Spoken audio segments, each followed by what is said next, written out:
Hello and welcome to another vlog. This is season 3, episode 2, and we're gonna, dealing with grief, and especially a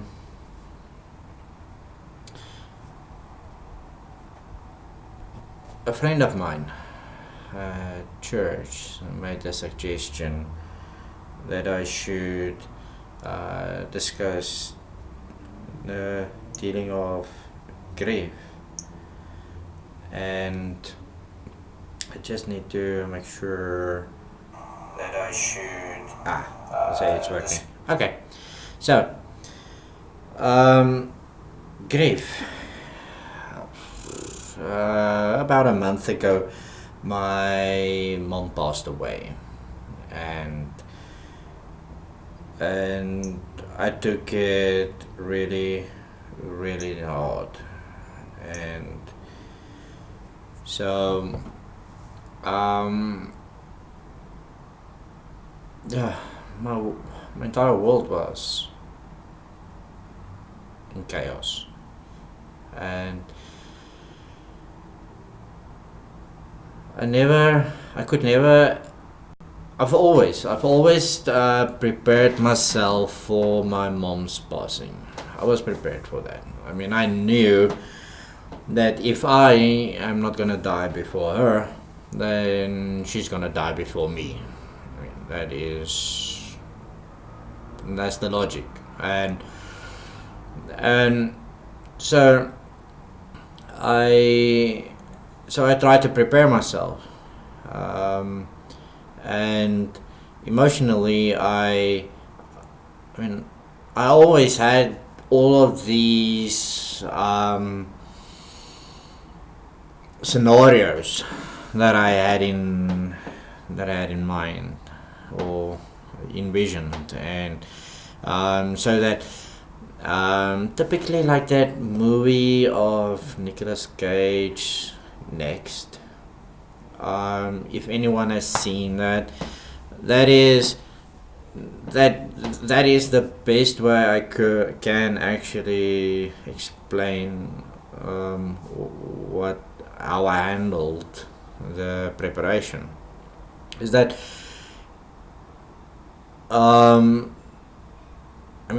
what if I find mom dead in her bed? Okay, so then A, B, C, and D are the sequence of events that I am going to execute. So what if mom fall downstairs and she hurt herself severely and probably die from that? As anyone who knew my mom, she falling downstairs was a big risk for her. So if that happened, then there are those things that I am going to do, and so I played out so many different kind of scenarios that if something happened, if I find her dead in that situation,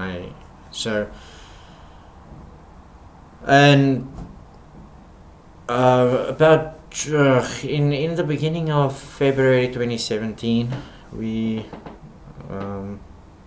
it's now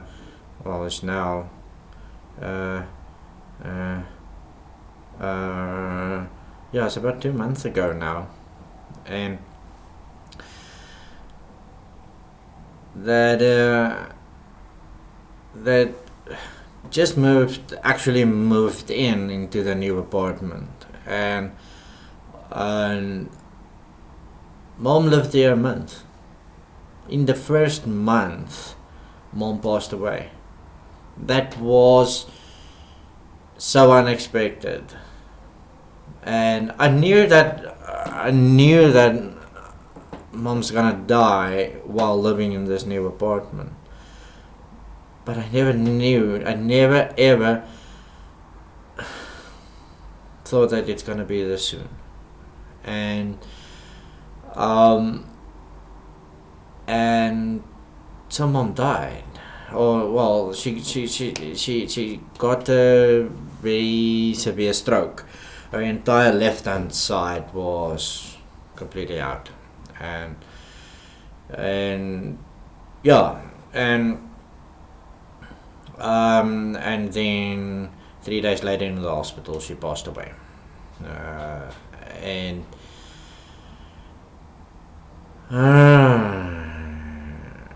yes, I did have 3 days time to sort out any possible issues that might have been between us, and I did have the opportunity to have a farewell conversation, to put it that way, a conversation, because I mean, she could just barely respond with nods, confirming that she understands what I'm saying. So, and yeah, but that same Sunday that mom went to the hospital,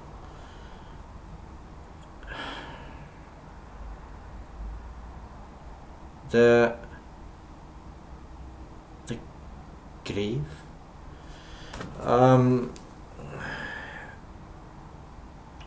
it falls under grief because according to dictionary.com, intense sorrow especially caused by someone's death, and intense sorrow. So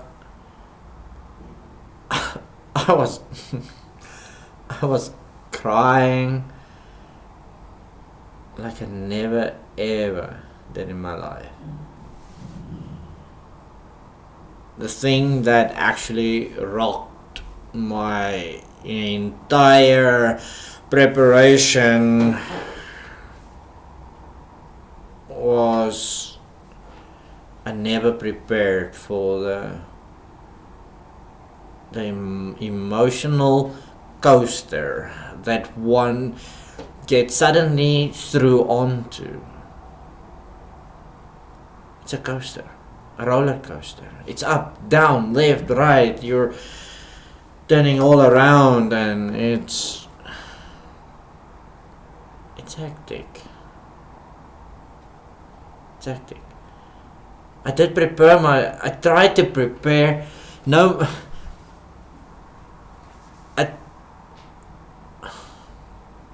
I'm talking about many years. For at least 10 years, I prepared myself for my mom's passing. And yeah, so day 0, when mom went to the hospital, yeah, when I got home, yes, I was crying intensely, and I was talking to the Lord. I mean, there's nobody else to talk to about this, because He's the only one who knows exactly, because God both simultaneously, God, I mean, Jesus is God, and the Father is God, and the Father lost His Son, and so God knows simultaneously what it is like to lose someone you love dearly, plus He knows exactly what it feels like to die, because Jesus did went to hell. And so he is the best one to, plus also he created you, so there is not even you yourself understand yourself as good as God understands you. So yes, God cried and talked to him asking for guidance, and because I had nothing else to do and I need to get my world sorted out. Monday was bad, Tuesday was bad, Wednesday, when I finally see Mom dead, that was the, that actually was more of a healing process. That's where the healing actually, I'll say that's where the emotional healing started. To actually see the person is dead. And then, as I say, mentally, I had to get myself to see and understand that this person is no longer with me. And yeah, and so, but I do have to say that the church members, it is unbelievable. I got shocked to, I mean, even till now, it's a month later, and still when I get to church, people say, "Oh, I pray for you. We pray for you," and that is so. That is important. That's really, really, really important that you do have that you have prayer support. Okay, listen. First of all, prayer itself is not a magic tool. Okay, it is that by popular demand that people request, means that request by popular demand that people have. And so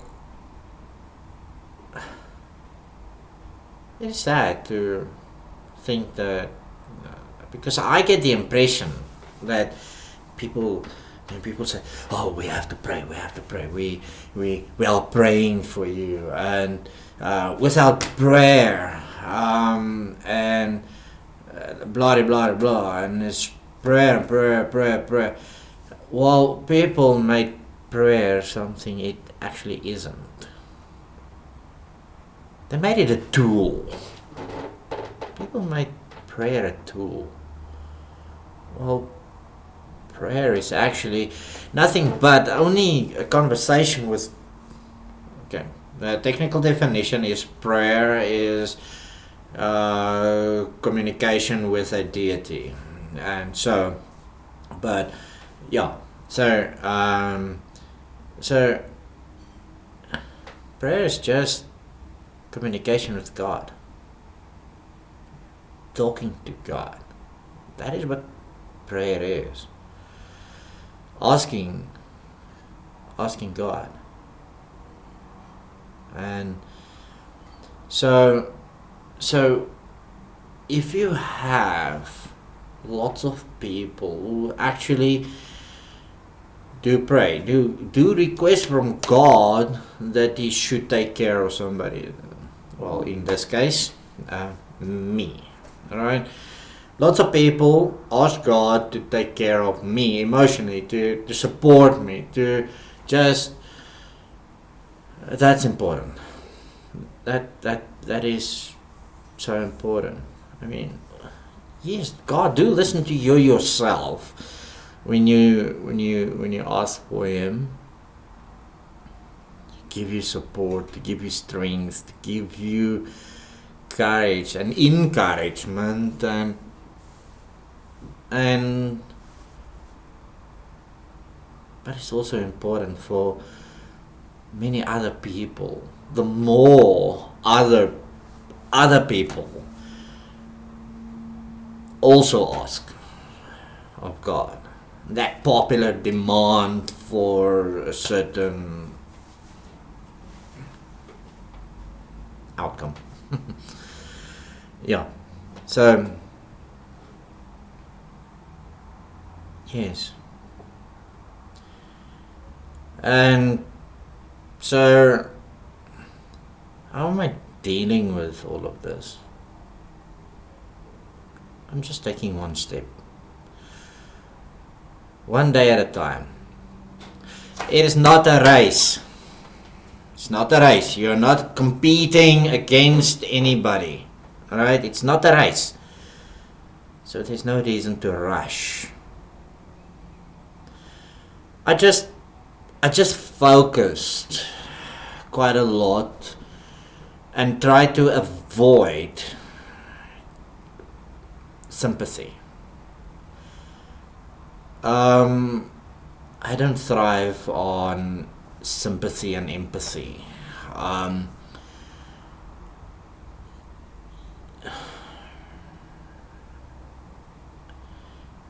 And I fear falling into depression. I can't say that I ever experienced depression to its full extent. I have to put it that way.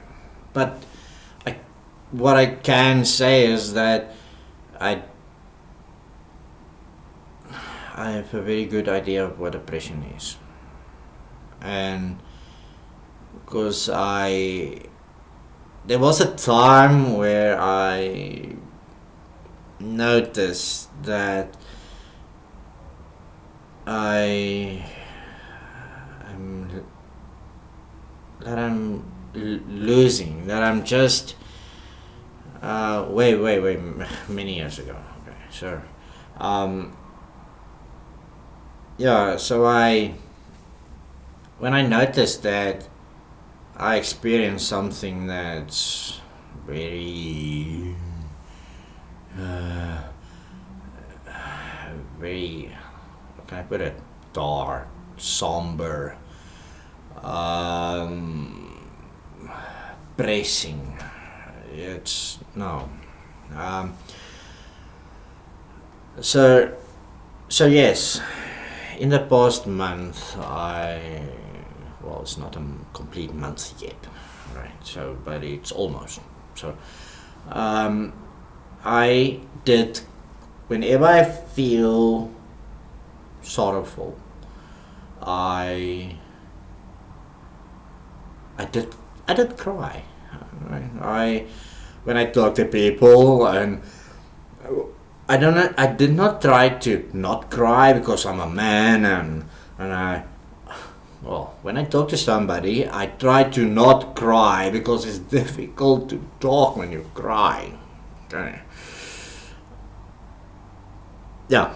So, I did not suppress I wasn't suppressing any emotions. So when I did talk to people and I do started to cry, and then I let it out. Just let it out. And then when I'm at home, thinking of the past, thinking of the future, then I cry. When I'm alone, when I'm talking to people, as one of the pastors at church say, that cry as much as you possibly can. Basically, he didn't say that, but that's basically what he meant. Is that do not suppress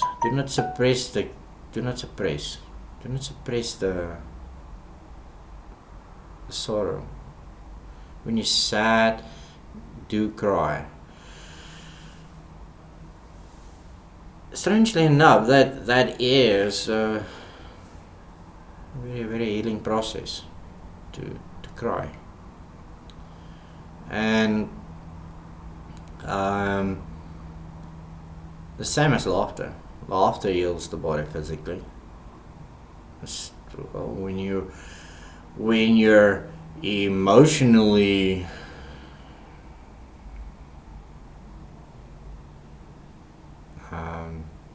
injured, then I think crying is actually a very, very, crying actually heals you. So yeah, so eventually when I do talk to people, I started to,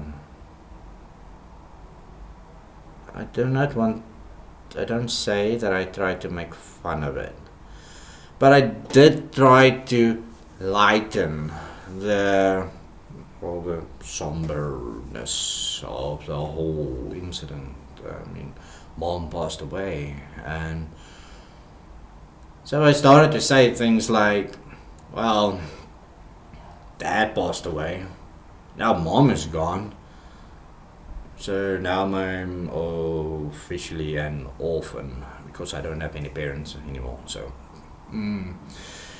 now Mom used to cook for me, so now I have to feed myself also. So one big learning curve. Okay, although I mean, listen, I did learn from Mom how to cook, but Mom just wanted to cook for me. So it was beneficial. And so now I have to rely on myself, to feed myself. So if I just eat sandwiches, then that's nobody else's fault. And so yeah, cooking skills, it sharpens. But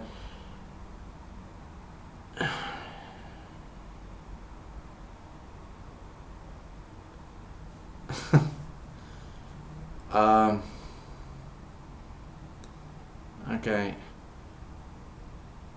maybe something like Britney Spears. No, it's not Britney.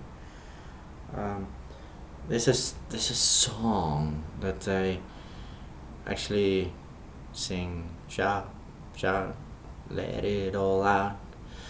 So basically the same concept is cry, and do not suppress the emotions, and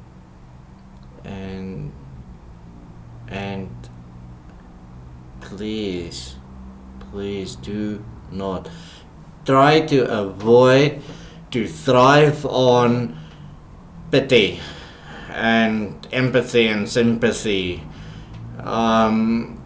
because people will only give so much, right? You can receive there's only a limited amount of whatever you can receive. Do not abuse it. Yes, in the beginning it's really good to have all the sympathy and empathy of people and all this advice, but avoid to misuse sympathy and empathy. Avoid that. That's only for a limited time. Okay, you have to get over it. When? No. But it shouldn't take 4 years. Years and years. I worked hard to overcome, to work through all this heartache. Worked hard on that, and so yeah, in less than a month, I don't say that I'm over Mom's passing, but I I can make fun and jokes and yeah, at times then when I have nothing else to do and I sit and think, and then then I start to sob. But yeah, the first year is, the first month is horrible. So yeah, I'm working still through my first month. So yeah, I cater for a year.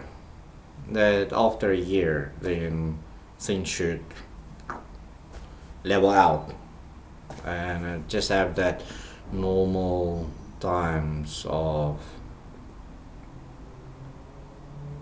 the anniversary of mom's passing and birthdays and what we used to do. So yeah, that has an effect. And right, so I have to start signing off. And next time I'm gonna discuss more concepts about dealing with the grief of one's passing. And thank you for watching. And this is the first time that I ever ask in a video that if you know somebody who is currently dealing with grief of someone's passing, please do share this video. And yeah, and yes, then before my laptop's battery is gonna run out, please do subscribe by hitting this beautiful cat. And then okay, we have the latest video and the vlog playlist. Bye bye.